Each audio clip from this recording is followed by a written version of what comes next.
Hi, Rob here. Welcome to the IELTS writing course by IELTS Transformation. So, where are we at? We're at part 3 of sentence types, complex structures.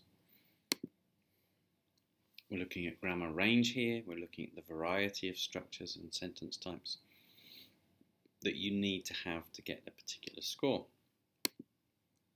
So as you can see in here, we've mentioned this before, 6 simple a mix of simple and complex sentence forms for a band 6. For a band 7, a variety of complex structures. Look at the 8 as well, a wide range of structures.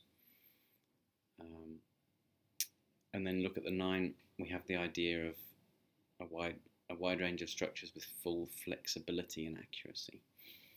So flexibility means being able to change around sentences. We actually talk more about this specifically in the vocabulary, the lexical resource lessons about flexibility, but it also applies in grammar. So there we go, that's our goal, a wide range.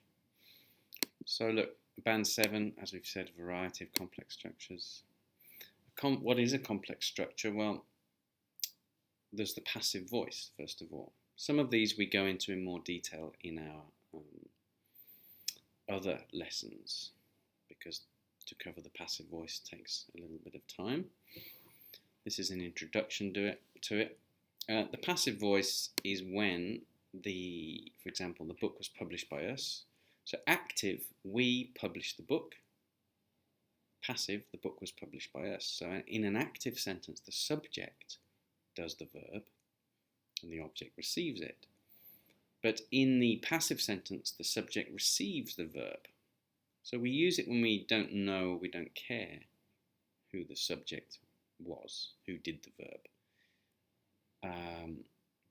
And here we know who did the verb, by us. So if you want to know who, you add by plus whoever did the verb. So we could have just said the book was published. That would be fine. So the passive voice is, let's look at one more example, sorry. The children are looked after by family members in many cultures. So family members look after children in many cultures,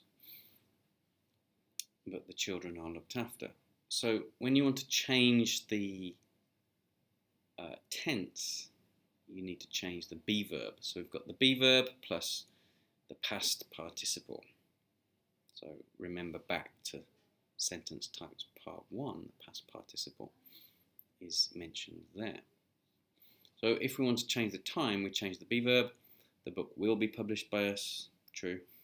The book was published by us, true. The book is published by us. Or the book has been published by us, had been, will have been. And we don't use the perfect continuous tenses in the passive. Although in theory you could, but we don't.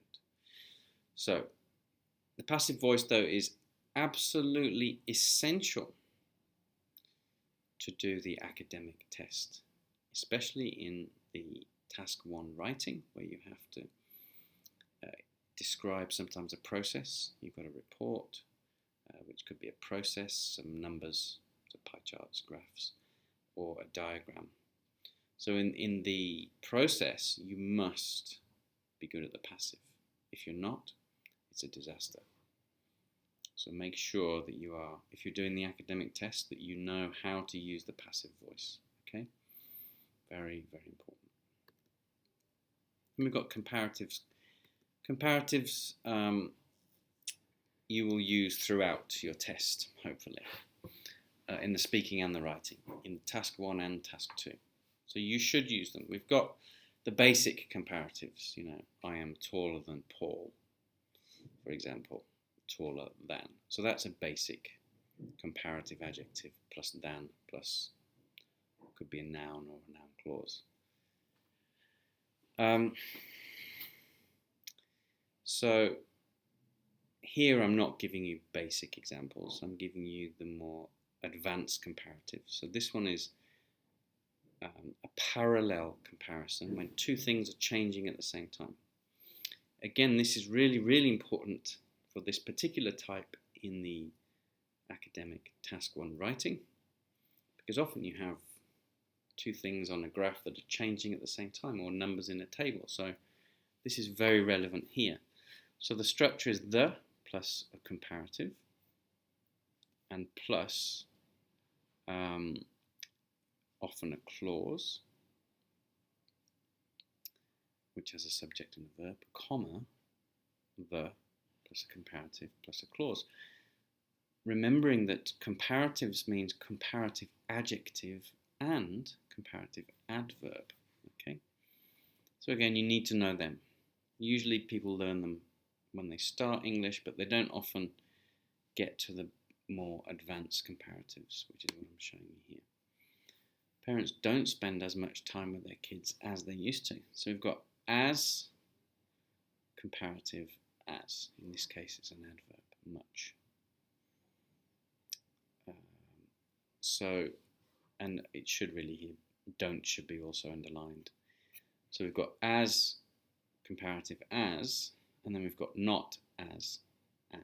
Okay, so this is what we call a comparative of equality. I am as tall as Paul, for example, means we're about the same. Okay, equality, we are equal. Or Paul is not as tall as me, means I am taller than Paul. So good to use these more advanced ones. Then we've got pre and post noun modification. So time poor parents, parents noun, time poor is an adjective. It means they don't have much time.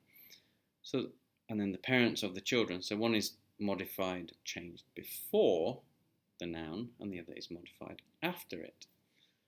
What that means is that, well, basically in many languages you do more of this, more modification after the noun. In English we do more modification before the noun. So this applies to the European, the Latin languages, French, Spanish, Portuguese, Italian, and also the Germanic languages, and also the Asian languages. So you and the subcontinent Indian languages. So you do more of this, which is fine, but in English it's more natural to modify before the noun. And modifying a noun can be adjectives, could be adjective noun, a bright idea, or it could be noun, an alarm clock. So you've modified the noun with a noun. Okey-doke, so those three. Then we've got three more. Adverbial modification. I've talked to you in the task 2 essay, task response lessons about how important adjectives are. They're important because they give colour and life to your writing, which means that you can see my opinion here. Clearly means it's obvious to me, which is my opinion. I was surprised. So we need them for grammar reasons. We need them for actually coherence and cohesion reasons. So adverbs help us to connect ideas. And we need them to help us have a clear position to answer the question.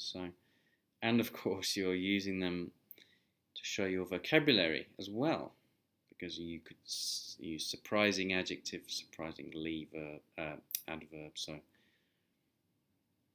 you can see really what I'm saying is that really for a 7 or more, adverb should be a focus of your attention and your learning, and therefore your production, your speaking and your writing. Okay, I think I made my point. Adverbs are very, very cool, but important too. Modal verbs. So modal verbs, remember, are auxiliary verbs. And modal verbs enable us, they help us to talk about not just fact, but what is possible, what is necessary. So when you use could and would, you're talking about possible situations, which is a higher level of language, isn't it? So parents should spend more time with their children. So should is about advice and expectation. Smacking can, so it's possible, have a detrimental effect, which means a negative effect on kids. So modal verbs can, could, will, would, may, might, should, ought to, must, have to. Okay, we've got semi-modals as well, so be able to, need to, want to. But these are strict modal verbs. Okay.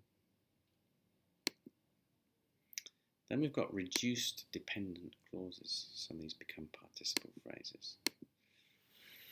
So we can reduce a noun clause by taking out that.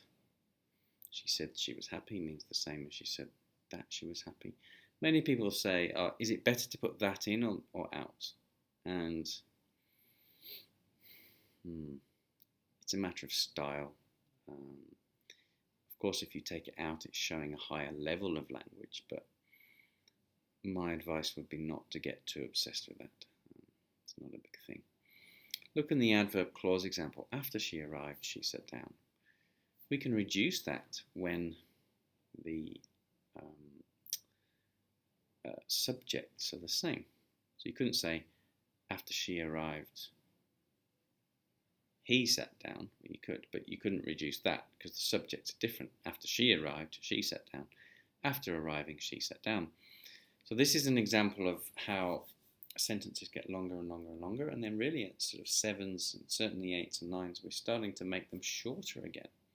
So we've gone from complex sentence back to simple sentence, but it's showing this process of being efficient and making things shorter, which is what native speakers do. We try to make language efficient by using less words. So after is a subordinating conjunction, but in this case here it's a preposition. So all these conjunctions are technically conjunctive adverbs. They're all part of the adverb family of words, as are prepositions. So it's moved from subordinating conjunction to preposition plus a noun, always preposition plus a noun. After arriving, she sat down. And the noun here, as you can see, is a gerund. Gerund is ing. Relative clause, we can reduce them. The book he published sold out. Now, there's very strict rules here about what you can and cannot reduce. Basically, quickly, you can reduce it when the subject of the independent clause, which we call that antecedent, when this is the object of the relative clause. So what did he publish? He published the book. The book sold out. So you can see how we've connected the two sentences. He published the book, it sold out, or the book sold out. The book that he published, the book he published, sold out. So again, being more efficient. So these ideas, these concepts are covered much more in the lessons about noun clauses and adjective clauses and adverb clauses. So watch them carefully for more explanation. Okay, so let's have a look at the example. We looked at this before in the last one. So look, there's an adverb, there's good noun modification. We've got these conjunctions, of course. We've got a reduced clause, another adverb, two modal verbs, and we've got the passive voice here. So there you go, a variety. So we will show you more examples of that, but then the 8 wide range. So in here, this short paragraph has the same meaning as the one before, but I've made it a bit more complex. Being under more financial pressure these days due to bills and responsibilities can mean, so parents are at home less often. So it's a good idea, as we will talk about in another grammar lesson, to start your sentence with a gerund, because it's more variety. We want variety. We've got here a use of inversion. Inversion is when we swap the subject and the verb, which we do it often actually, but we do it in these, in various types of adverb clauses we can start using inversion. Again, I wouldn't worry too much about it, but certainly, for a band 8, if you're looking for more variety, a wider range, then it would be a good idea to try that. Don't try it in the test, do it in the test, try it beforehand, and make sure you understand what to do. Again, modal verbs can, talking about possibility here. Adverb use somewhat lacking. Okay, so same deal, you've got to start to analyse your language and sentences. You've got to, it's not a choice, you need to have that awareness to improve. So to do that, just become a meerkat, which means pay attention, and practice making these different types of sentences. All your practice shouldn't just be essay, essay, essay. It should be different types of grammar, making sentences, not worrying about the essay, but just thinking about the grammar, highlighting use of cohesion and coherence. So these are things that you practice outside. That's if you want to succeed. I'm assuming you do. So again, other lessons, watch them in more detail about these concepts here. Noun clauses, relative clauses, adverb clauses. And good luck. I hope your studying is going well and you're enjoying the course. If you have any questions or comments, please send them to us. And have a wonderful day.